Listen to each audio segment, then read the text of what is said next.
जय हिंद दोस्तों, आप सभी का स्वागत है। मैं प्रदीप यादव एक बार फिर आप सभी के बीच उपस्थित हूँ। जैसा कि आप जानते हैं, हमने आपको अपनी पिछली क्लास में शब्द और उनके भेद टॉपिक पढ़ाया था। आज हम उसी को आगे लेके चल रहे हैं और बात करेंगे हम तत्सम तद्भव क्या होते हैं और इनसे लगभग हर परीक्षाओं में आपके 1 या 2 प्रश्न बनते हैं।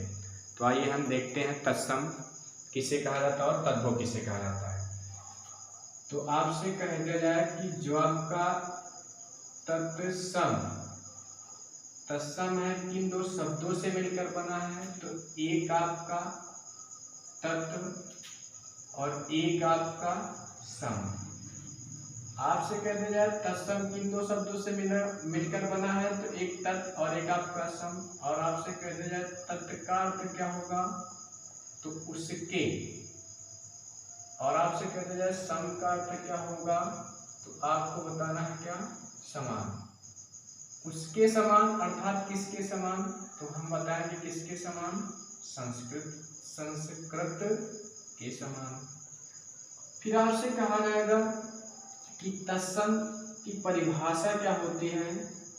परिभाषा, तो आपसे कहा जाए तत्सम की परिभाषा क्या होती है। तो किसी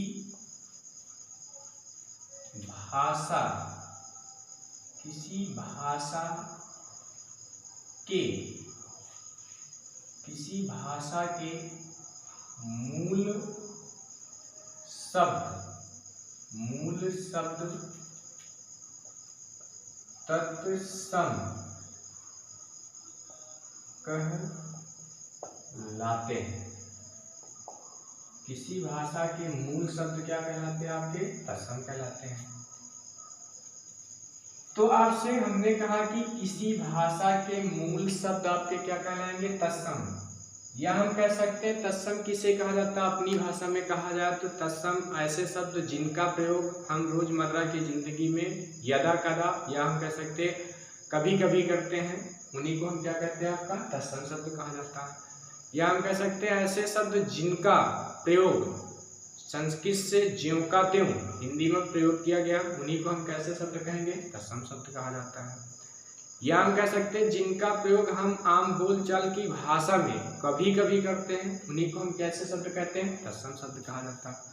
जैसे हमने आपसे कहा शब्द लिखा आपका अच्छी, इसको कहा जाता है आपका आंख। या हमने कहा जैसे शब्द लिखा अश्रु, तो इसको कहा जाता है आपका आंसू। अर्थात आपका ये पहला वाला शब्द अच्छी और ये दूसरा वाला शब्द आपका अश्रु, ये दोनों जिनके नीचे हमने रेखा खींचा है, ये दोनों आपके कैसे शब्द हैं, तो ये आपके तत्सम शब्द हैं। और इसी अच्छी का तद्भव क्या होगा, तो आंख, और अश्रु का तद्भव क्या होगा, तो आंसू। लेकिन आंख और आंसू का प्रयोग हम रोजमर्रा की जिंदगी में करते हैं डेली, लेकिन अच्छी और अश्रु का प्रयोग हम यदा कदा करते हैं। यहाँ आपने सुना होगा जैसे शब्द लिखा रहता है पर्यंक, तो पर्यंक को कहा जाता है पलंग। क्या कहा जाता है, पलंग। या आपने सुना होगा सपत्नी, सपत्नी को कहा जाता है सौ। क्या कहा जाता है, सौ। अर्थात जो सपत्नी है ये आपका कैसा शब्द है, तो आपका तत्सम शब्द है। और सौत क्या है, तो एक आपका तद्भव शब्द है। या हमने कहा पर्यंक आपका कैसा शब्द है, तो ये आपका तत्सम है। पलंग आपका कैसा है, तो हम बताएंगे तद्भव शब्द है। फिर आपसे कहा गया, इसके बाद हम पढ़ेंगे जिसका नाम है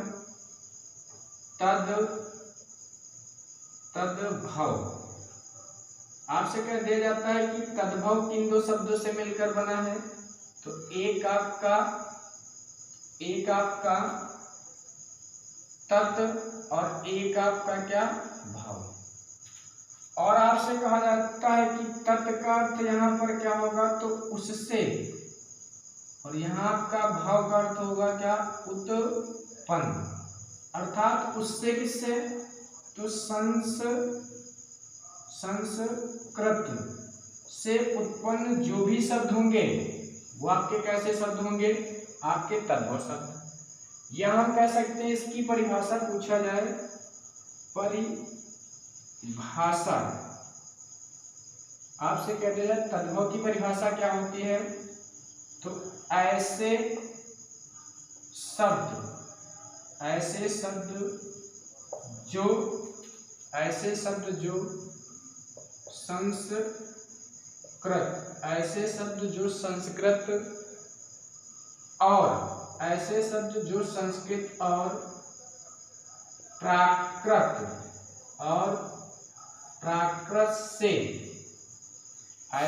जो संस्कृत और प्राकृत से विकृत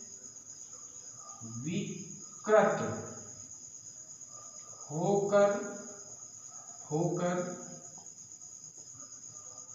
हिंदी में आए, ऐसे शब्द जो संस्कृत और प्राकृत से विकृत होकर हिंदी में आए,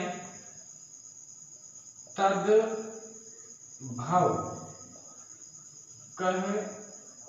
कहलाते हैं। उन्हें क्या कहा जाता है, तो हमने कहा तद्भव कहलाते हैं।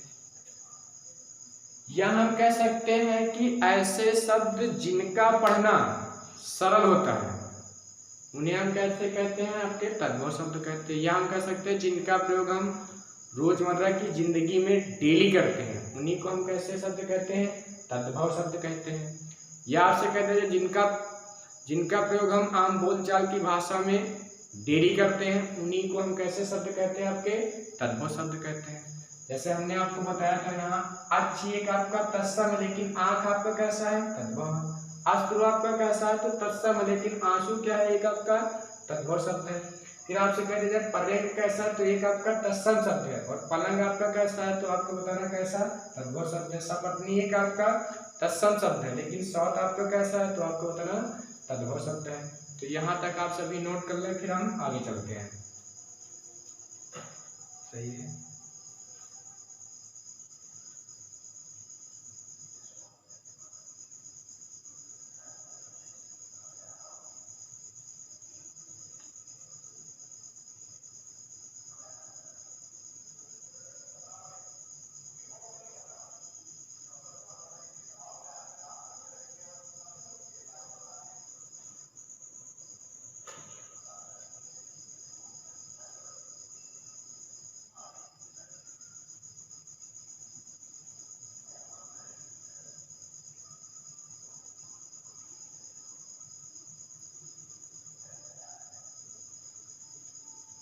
तो यहाँ तक आप सभी लिख चुके होंगे, हम फिर मिटा रहे हैं, फिर आगे चलते हैं।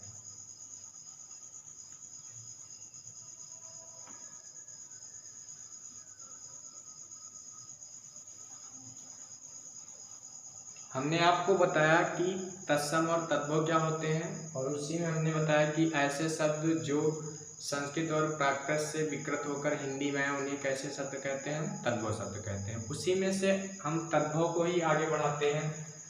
आपसे कहा जाएगा कि आपका तद्भव कितने प्रकार के होते हैं, तो तद्भव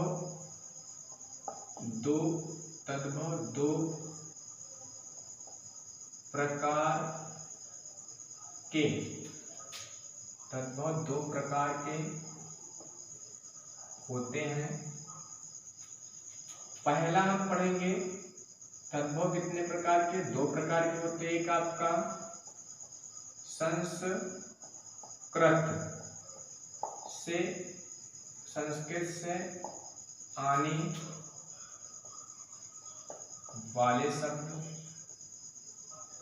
संस्कृत से आने वाले शब्द, दूसरा हमने आपको बताया, एक हमने कहा संस्कृत से सीधे आने वाले शब्द, एक दूसरा है आपका सीधे प्राकृत से आने वाले शब्द। तो आपसे सीधा सीधा पूछा जाए तद्भव कितने प्रकार के होते हैं, तो दो प्रकार के। एक आपका संस्कृत से आने वाले शब्द, एक आपका सीधे प्राकृत से आने वाले शब्द। तो ये किसके अंतर्गत आते हैं, आपके तद्भव के अंतर्गत आते हैं। इसके बाद आपका एक पूछा जाता है कि अर्ध तत्सम किसे कहा जाता है। तो इसकी परिभाषा भी पूछी गई थी 2016 का जो कनिष्ठ सहायक का पेपर हुआ था उसमें इसकी परिभाषा पूछी गई थी। और आपका 2017 का जो आपका यूपीएसआई का पेपर था उसमें इससे कई सारे आपके पूछे गए थे शब्द कि ये आपके अर्ध तत्सम है या नहीं है, आपसे कहा जाए कि कौन सा शब्द है उसका अर्ध तत्सम क्या होगा। तो ये शब्द बने थे आपके 2017 का जो एसआई का पेपर हुआ था उसमें आए थे। तो आपसे कहा जाए कि कौन कौन से होंगे, तो सुनना। पहले ये कहा जाए कि अर्ध तत्सम की परिभाषा क्या होती है। अर्ध तत्सम की परिभाषा क्या होती है तो आपको बताना है कि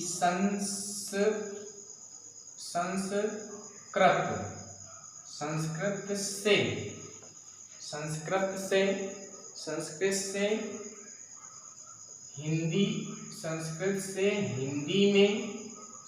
से हिंदी में प्रयुक्त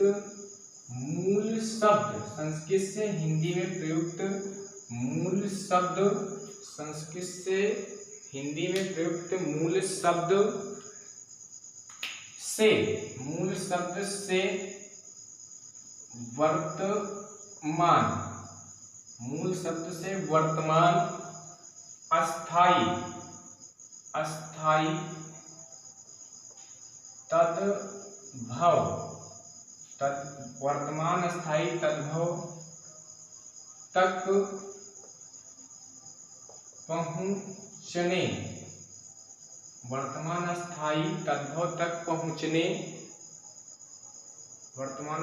तद्भव तक पहुंचने के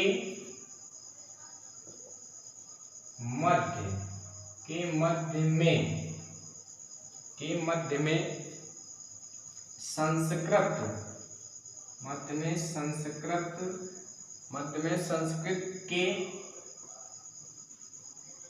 अशुद्ध या टूटे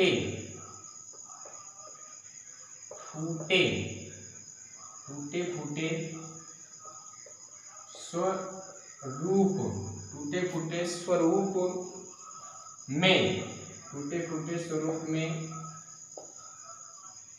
प्रयुक्त होने वाले शब्द क्या कहलाते हैं। तो आपको बताना अर्ध तत्सम कहलाते हैं। और ये आपकी काफी लंबी परिभाषा है और यही परिभाषा आपकी 2016 का हमने बताया UPSSC का पेपर कनिष्ठ सहायक उसमें पूछी गई थी। और इससे संबंधित कुछ आपके शब्द पूछे गए थे UPSI 2017 में। जैसे आपसे कह दिया जाए कि एक शब्द हमने जैसे लिखा तत्सम और एक शब्द हमने लिख दिया आपका अर्ध तत्सम और एक हमने आपको बता दिया जिसका नाम क्या है तो तद्भव।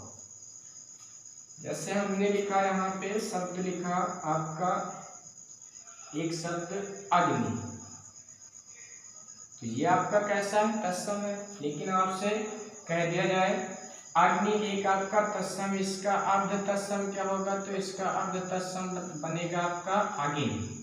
और आपसे कह दिया जाए इसका तद्भव क्या बनेगा तो आपने सुना होगा आग।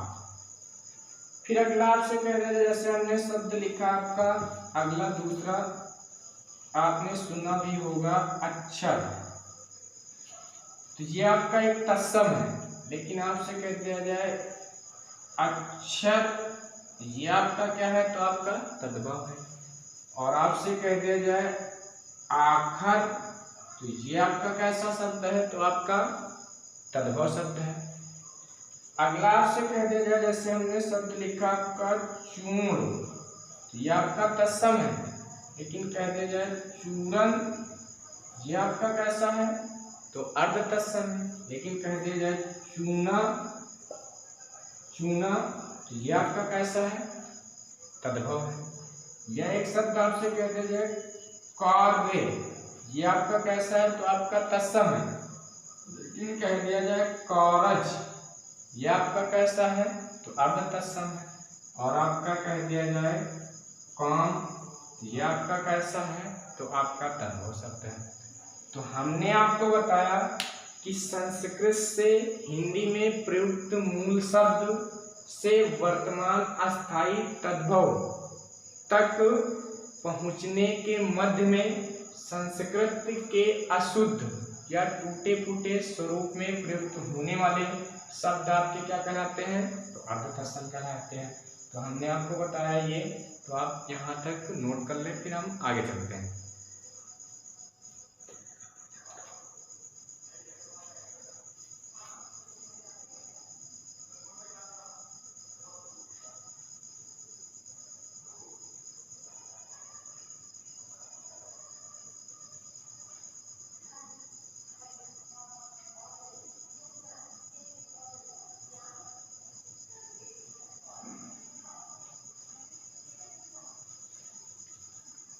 तो यहाँ तक आप सभी नोट कर लिए होंगे, तो हम मिटा रहे हैं।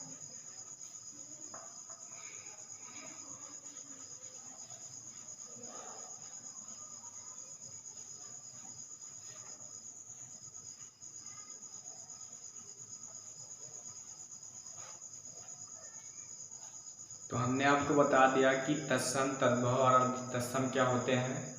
तो आपने जाना कि क्या होते हैं, और इसके आगे की क्लास हम आपको कल बताएंगे। और चलते चलते हम आपको आपके लिए कुछ पंक्तियाँ समर्पित करते हैं। जैसा कि आप जानते हैं, हमारी 2 पंक्तियाँ आप सभी के लिए काफ़ी लाभदायक होती हैं। उन्हीं पंक्तियों को हम लेके आए हैं। 2 पंक्तियाँ हैं, सुने। 2 पंक्तियाँ हैं, सुने। टूटने लगे हौसले, टूटने लगे हौसले तो याद रखना, टूटने लगे हौसले तो याद रखना, बिना मेहनत के तख्तो-ताज नहीं मिलते। टूटने लगे हौसले तो याद रखना, बिना मेहनत के तख्तो-ताज नहीं मिलते।